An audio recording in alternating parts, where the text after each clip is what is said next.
Assembly ఎన్నికల ప్రచారంలో భాగంగా నేడు రూరల్ నియోజకవర్గ కేంద్రమైన డిచ్పల్లికి బీఆర్ఎస్ అధినేత సీఎం కేసీఆర్ మరోసారి రానున్నారు. నడపల్లిలోని గాంధీనగర్ వద్ద జరిగే ప్రజా ఆశీర్వాద సభకు సీఎం హాజరు కానున్నారు. వేల్పూర్లో మంత్రి వేముల ప్రశాంత్ రెడ్డి నివాసంలో మెండోరా గ్రామానికి చెందిన మత్స్యకారులు మర్యాదపూర్వకంగా కలిసి తన మద్దతు ప్రకటించారు. రానున్న ఎన్నికల్లో బీఆర్ఎస్ అభ్యర్థి ప్రశాంత్ రెడ్డి గెలుపు కోసం కృషి చేస్తామన్నారు. రెంజల్ మండల కేంద్రంలోని అంబేద్కర్ కాలనీలో మాజీ మంత్రి కాంగ్రెస్ అభ్యర్థి సుదర్శన్ రెడ్డి ఎన్నికల ప్రచారం నిర్వహించారు. ఈ సందర్భంగా ఆయన మాట్లాడుతూ రానున్న ఎన్నికల్లో కాంగ్రెస్ పార్టీని గెలిపించాలని కోరారు.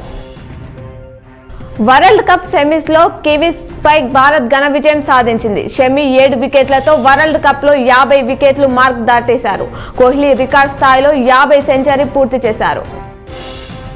నందిపేట మండల కేంద్రంలో రామ్ నగర్ లో పద్మశాలి సంఘం సభ్యులు ఆర్మూర్ ఎమ్మెల్యే జీవన్ రెడ్డి సమక్షంలో బీఆర్ఎస్ లో చేరారు.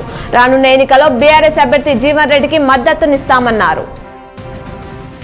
కాంగ్రెస్ పార్టీ తరఫున టికెట్లు ఆశించి తుది వరకు తీవ్ర ప్రయత్నాలు చేసి విఫలమై రెబల్స్ గా నామినేషన్లు దాఖలు చేసిన సౌదాగర్ గంగారాం, కాసుల బాలరాజు, గోడత రాజేందర్ చివరి రోజైన బుధవారం ఉపసంహరించుకున్నారు.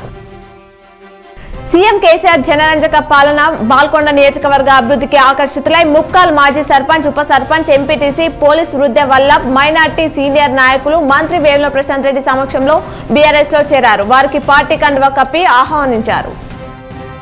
Nizamabad urban BRS party MLA అభ్యర్థి బిగాల గణేష్ గుప్తా బుధవారం రాత్రి నగరంలోని బోధన్ రోడ్ లో ఉన్న సీఎం రోడ్ పురాణి హవేలీలో రోడ్ షో నిర్వహించారు. ఈ కార్యక్రమంలో రెడ్కో మాజీ చైర్మన్ ఎస్ఏ అలీం, మాజీ డిప్యూటీ మేయర్ మీర్ మాజాజ్ హాలీ, నవీద్ ఇక్బాల్, అబ్దుల్ కుదూస్ తదితరులు ఉన్నారు. నిజామాబాద్ జిల్లా పరిధిలోని 6 అసెంబ్లీ నియోజకవర్గాల పరిధిలో 25 మంది తమ నామినేషన్లు ఉపసంహరించుకున్నారు. అత్యధికంగా బాన్స్వాలో 10 మంది, ఆర్మూర్లో 8 మంది, నిజామాబాద్ రూరల్ లో 3, అర్బన్ లో 2, బాల్కొండ, బోధన్ లో ఒక్కొక్కరు చొప్పున నామినేషన్లు విత్డ్రా చేసుకున్నారు. ఇక పోరుబార్లో 77 మంది నిలిచారు.